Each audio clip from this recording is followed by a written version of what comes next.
नमस्कार दोस्तों, आज के वीडियो में हम इंडियन कॉन्स्टिट्यूशन में जो प्रीएम्बल है उसमें सेक्युलर वर्ड जो आपका मेंशन किया गया है, सोशल सेकुलर, सोशलिस्ट सेकुलर, उसके बारे में हम डिस्कशन करेंगे।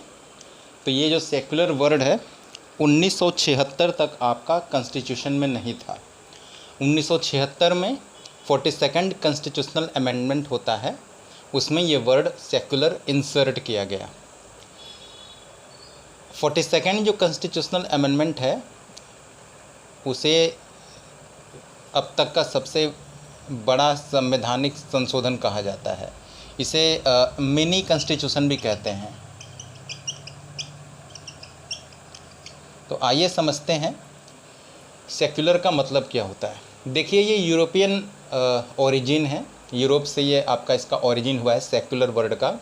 और सबसे पहले 1851 में जॉर्ज होलेक ने इसे एक राइटर थे, ब्रिटिश राइटर, इन्होंने सबसे पहले इस वर्ड को कॉइन किया था। तो आइए सेक्युलर का मतलब समझते हैं। सेक्युलर देखिए, इंग्लिश में तो सिंपल आपको समझ में आ जाएगा। मेन परेशानी तब होती है जब आप इसको हिंदी में इसको ट्रांसलेट करते हैं, तब कन्फ्यूज़न आता है कि सेक्युलर का मतलब पंथ निरपेक्ष है या धर्म निरपेक्ष है। तो यहाँ पे देखिए, इसके पहले सबसे पहले समझना ज़रूरी है कि और कौन कौन से देश हैं जो किस तरीके से अपना वहाँ का संविधान जो है किस माध्यम से चलाते हैं। तो इसको 3 कैटेगरी में डिवाइड किया गया है। जैसे गवर्नमेंट हो गया आपका,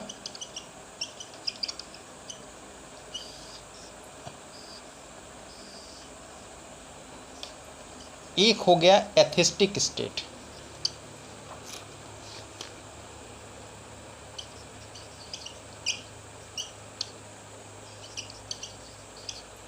एक हो गया थियोक्रेटिक स्टेट,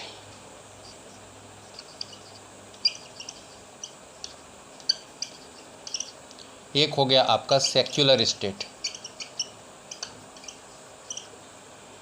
एथिस्टिक स्टेट क्या होता है?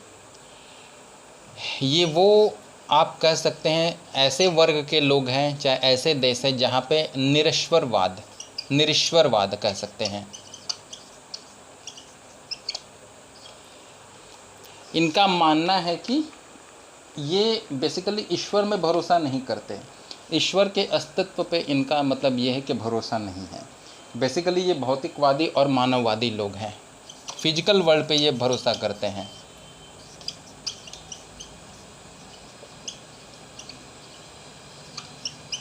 जैसे आपका एग्जाम्पल के तौर पे आप मैक्सिकन कॉन्स्टिट्यूशन ले लीजिए, एंटी रिलीजन आप इन्हें कह सकते हैं।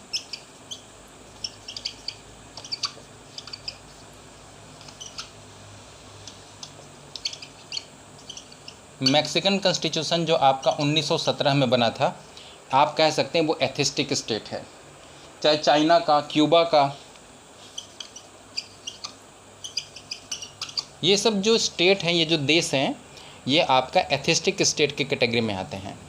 दूसरा हो गया थियोक्रेटिक स्टेट, धर्म तंत्र को जहाँ पे बढ़ावा दिया गया है। जैसे यहाँ पे इसका मतलब ये होता है कि एक उस देश की जो गवर्नमेंट है, सरकार है, वो रिलीजियस लीडर्स के द्वारा चलाई जाएगी।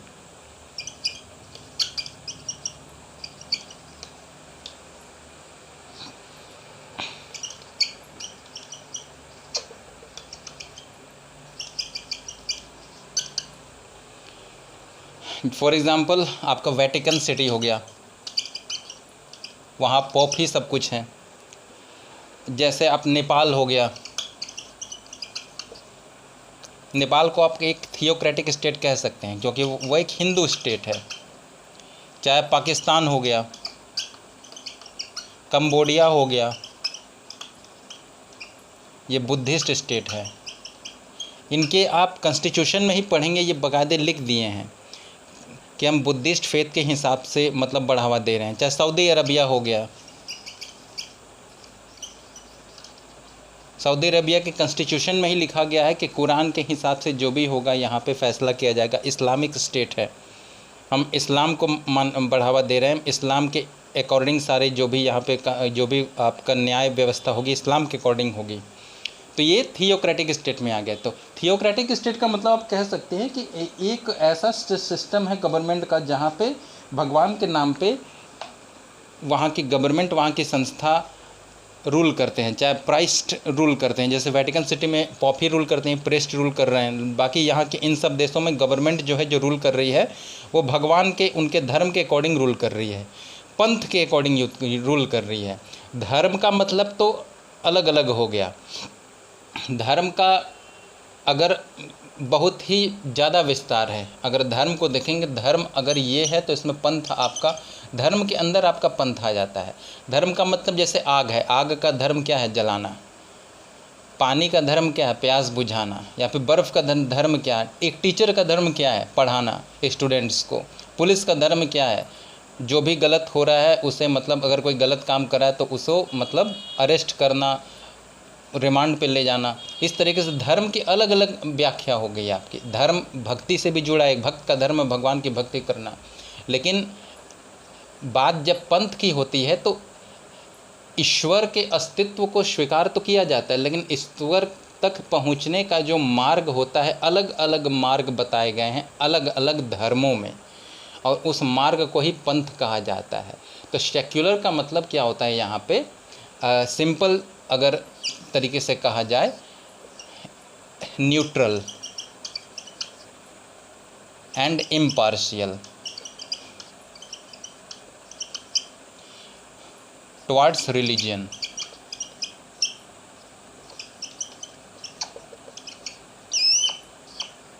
हम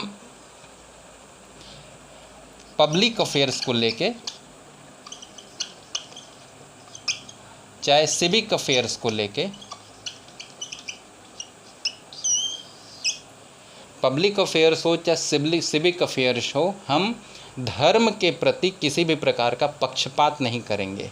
हम न्यूट्रल रहेंगे, इम्पार्शियल रहेंगे। ये हो गया सेकुलर स्टेट, जैसे यूएसए, फ्रांस, इंडिया। जब वेस्टर्न सेकुलरिज्म का थोड़ा कॉन्सेप्ट अलग है। इंडियन सेकुलरिज्म में ये है कि इंडियन कॉन्स्टिट्यूशन जो है वो धर्म के मामले में हस्तक्षेप करती है, धर्म के मामले में। लेकिन पब्लिक, चाहे सिटीजन हो गया, सिटीजन को लेके, चाहे पब्लिक अफेयर्स को लेके, हमारा जो इंडियन कॉन्स्टिट्यूशन है वो न्यूट्रल है। धर्म के मामले में हस्तक्षेप का मतलब, जैसे आप कॉन्स्टिट्यूशन में पढ़ेंगे कि अनटचेबिलिटी को हटा दिया गया है। चाहे आप ये पढ़ने को मिलेगा कि हमारे जो आर्टिकल हैं इंडियन कॉन्स्टिट्यूशन में, आर्टिकल आपका आता है, आर्टिकल 25 आता है, चाहे आर्टिकल 26 आता है, 27 आता है, 28 आता है, जो कहीं न कहीं ये बताते हैं, जब आप कॉन्स्टिट्यूशन को पढ़ेंगे, कि हम आपको अपने धर्म का आचरण करने को, मनाने के लिए, प्रचार करने के लिए स्वतंत्रता दी गई है। मतलब इंडियन कॉन्स्टिट्यूशन इम्पार्शियल तो है, लेकिन यहाँ के सिटीजन्स को, चाहे वो किसी भी पंथ के, चाहे किसी भी संप्रदाय के रास्ते पर चल रहे हों, अनुसरण कर रहे हों, लेकिन उनको उस संप्रदाय में, उस पंथ का अनुसरण करने के लिए, प्रोफेस करने के लिए, प्रैक्टिस करने के लिए, प्रोपेगेट करने के लिए उन्हें आज़ादी है, फ्रीडम है। Article 25, profess, propagate and practice. आप आचरण कर सकते हैं, आप प्रचार प्रसार कर सकते हैं, आप उसको क्या बोलते हैं, मना सकते हैं, मनन कर सकते हैं। ये स्वतंत्रता आपको दी गई है। चाहे आप आर्टिकल 26 ले लीजिए, उसमें लिया गया है कि freedom to manage religious affairs.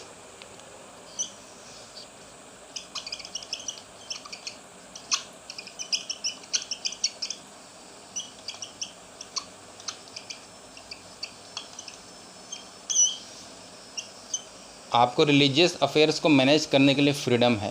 तो यहाँ पे इंडियन कॉन्स्टिट्यूशन में पब्लिक अफेयर्स में, चाहे सिविक अफेयर्स में, गवर्नमेंट कोई भी एक्टिविटीज़, कोई भी प्लानिंग करती है, चाहे मनरेगा हो, नरेगा हो, चाहे कोई भी स्कीम्स निकालती है, मिड डे मील स्कीम निकाली, तो वो ये नहीं देखी कि हम एक पर्टिकुलर पंथ, चाहे समुदाय के लोगों के लिए हम निकाल रहे हैं, वो सबके लिए निकाली। ये चाहे वो मुस्लिम कम्युनिटी के लिए हो, चाहे वो हिंदू कम्युनिटी के लिए हो, चाहे वो क्रिश्चियन कम्युनिटी के लिए हो, चाहे वो सिक्स कम्युनिटी के लिए हो। अगर स्टूडेंट्स भूखे हैं, गरीबी हर जगह है, भूखमरी हर जगह है, सारे समाज सारे संप्रदाय के लोगों में है, और हम सबके मिड डे मील के माध्यम से सबके भूख को स्टूडेंट्स को खाने की सुविधा दे रहे हैं कि वो खाना खा के पढ़ाई पे बेहतर शिक्षा को ग्रहण कर सके। तो ये हो गया सेकुलर का मतलब। अच्छा, अब यहाँ तक आपको समझ में आ गया। अब थोड़ा सा मैं केस लॉस डिस्कस करना चाहूँगा। Just a second.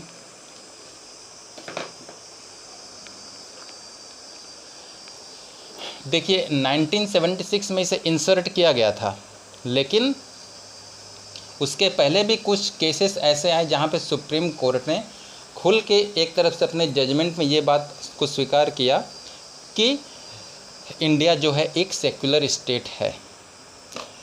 कुछ लोगों का मानना ये भी है कि सोशल और सेकुलर ये दो वर्ड जो यूज़ किया गया था, इंदिरा गांधी ने इंसर्ट किया था, उसके पीछे एक डिप्लोमेटिक रिलेशन को बैलेंस करने के इरादे से भी उन्होंने इस वर्ड को इंसर्ट कराया था। सोशल का मतलब वो कहीं कहीं सोशलिस्ट जो इन्होंने वर्ड यूज़ इंसर्ट कराया था इंदिरा गांधी जी ने, वो यूएसएसआर को एक तरफ से बटरिंग करने के लिए या के नज़रिए से उन्होंने इंसर्ट कराया था। लेकिन ये मानना है लोगों का, मैं उसके बारे में कोई डिस्कशन नहीं करना चाहता हूँ। सेकुलर वर्ड को मतलब इन्होंने इंसर्ट कराया था कहीं ना कहीं इंडिया में एक विशेष वर्ग के लोगों को अपने पक्ष में करने के लिए इन्होंने इंसर्ट कराया था, लेकिन वो अलग टॉपिक है, वो उसका पॉलिटिक्स से जो भी रिलेशन है सो रिलेशन है। यहाँ पे हम सेकुलर का कब और कहाँ सुप्रीम कोर्ट ने चाहे जजमेंट किस तरीके से किया गया उसके बारे में हम डिस्कस करेंगे। देखिए फेमस केस आपका आता है 1994 SR बोम्मई। ये उस समय कर्नाटका के चीफ मिनिस्टर थे और इस समय इनके बेटे बसवराज बोम्मई कर्नाटका के चीफ मिनिस्टर हैं। SR Bommai versus union of India.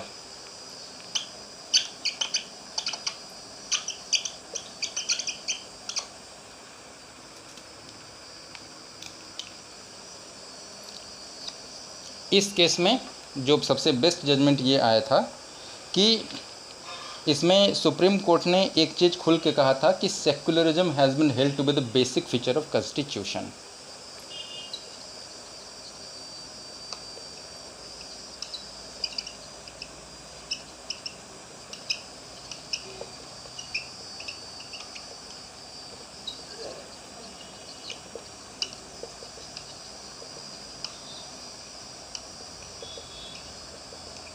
आपको केस लॉज हमेशा याद रखना है कि सुप्रीम कोर्ट का जजमेंट कब कब क्या क्या रहा किसी भी टॉपिक को लेके, तभी आप सही मायने में आप इंटरव्यू को सही तरीके से क्रैक कर सकते हैं, चाहे एग्ज़ाम्स में आप अच्छे से आपको अच्छे मार्क्स मिलेंगे। सेकुलर ये एक ऐसा वर्ड है जिसके बारे में अगर 5-6 घंटे भी बोला जाए तो कम पड़ेगा, आप एक पूरा किताब लिख सकते हैं। लेकिन यहाँ पे मैं मेन एसेंस आपको बता रहा हूँ कि सेकुलर का मतलब क्या है, ठीक।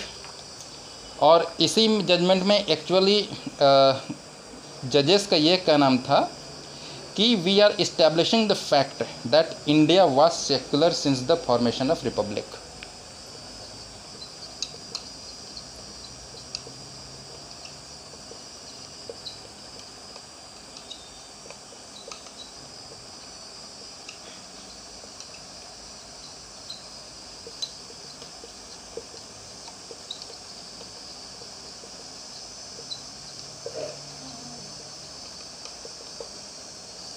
अच्छा, बात जब बेसिक स्ट्रक्चर की चाहे बेसिक फीचर की होती है तो कुछ जजमेंट आपका केशवानंद भारती के केस में भी सुप्रीम कोर्ट ने दिया था 1973 में।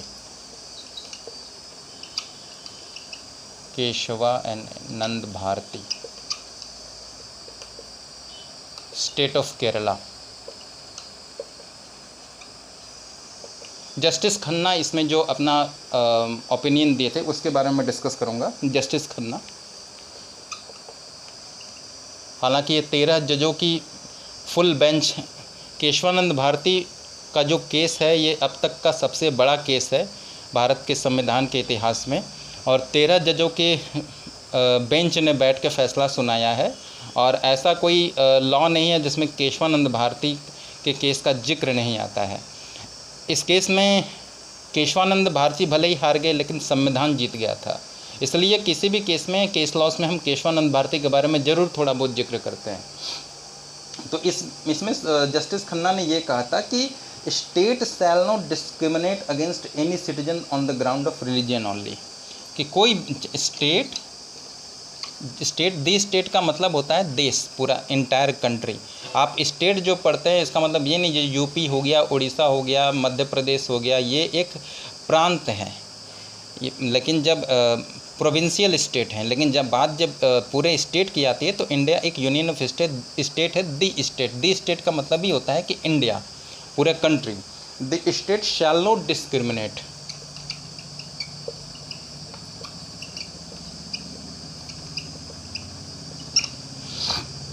against any citizen on the ground of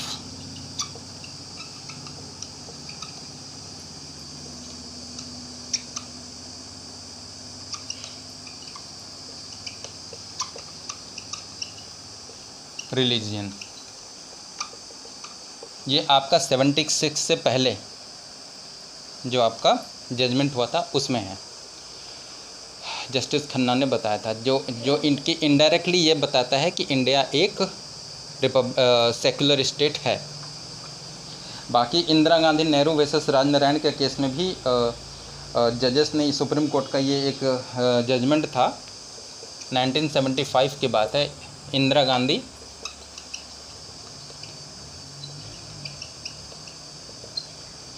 Rajnarayan, ये 1975 में आया था। इसके बाद तो खैर ये भी काफ़ी फेमस केस है, क्योंकि इसके बाद फिर इमरजेंसी आ गया था, और 1976 में जब ये सेक्युलर वर्ड को इंसर्ट किया गया था तब वो इमरजेंसी का ही दौर चल रहा था। इसलिए आप इस केस क्लॉज को भी समझ लीजिए। इसमें एक तरफ से सुप्रीम कोर्ट ने कह दिया था कि the state have no religion of its own. The state, इस चीज़ को हमेशा याद रखिए। दी स्टेट मतलब इंडियन गवर्नमेंट को, इंडिया कंट्री को, मतलब ये एक तरफ से संबोधित कर रहा है। The state has no religion at all. It means that it is not a theocratic state. It shall not be a theocratic state.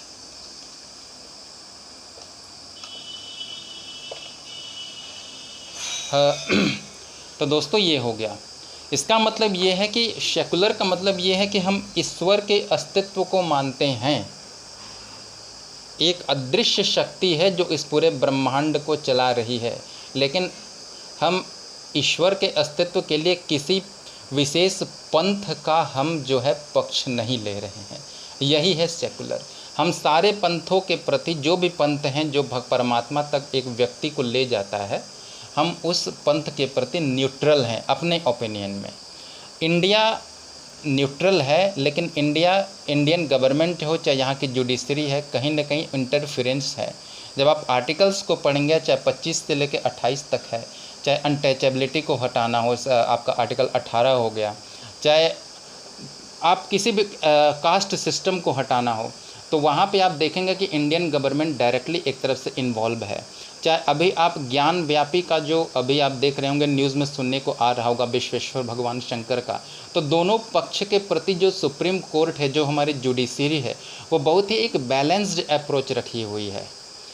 तो ये दर्शाता है, क्योंकि मतलब जुडिशरी इंटरफियर कर रही है, बैलेंस्ड अप्रोच के तरीके से ही इंटरफियर कर रही है, लेकिन जुडिशरी का इंटरफेरेंस आपको देखने को मिलेगा, लेकिन इम्पार्शियल तरीके से, न्यूट्रल तरीके से, किसी के पक्ष में स्पेशली झुक कर जुडिशरी है चाहे गवर्नमेंट है, यहाँ पे अपना फैसला नहीं दे रही है। तो ये हो गया सेकुलर का मतलब। आपको ये वीडियो कैसा लगा? देखिए, सेकुलर इतना बड़ा वर्ड है कि इसके बारे में आपको पूरा मतलब एक्सप्लेन अगर किया जाए तो 1-2 घंटे भी लग सकते हैं, 3 घंटे भी लग सकते हैं। और सबसे ज़्यादा क्वेश्चन जो पूछा जाता है वो सेकुलर को लेके ही पूछा जाता है, आप याद रखिएगा। ये एक ऐसा वर्ड है, यूपीएससी में बेसिकली 3-4 साल तक तो रेगुलर इस टॉपिक को लेके क्वेश्चंस रेगुलर ही आए हैं, और आने वाले समय भी आपको जो ये जो क्वेश्चन है सेकुलर को लेके ज़रूर पूछे जाएंगे। तो मैं उम्मीद करता हूँ इतना आपको समझ में आ गया होगा। आपको ये वीडियो कैसा लगा हमें ज़रूर बताइएगा, और हम मिलते हैं आपसे दूसरे वीडियो में। हमारे चैनल को आप सब्सक्राइब कीजिए, और जो भी आपके सजेशंस हैं आप सजेशन कमेंट बॉक्स में आप डालिए। तो दोस्तों आज के लिए इतना ही, नमस्कार।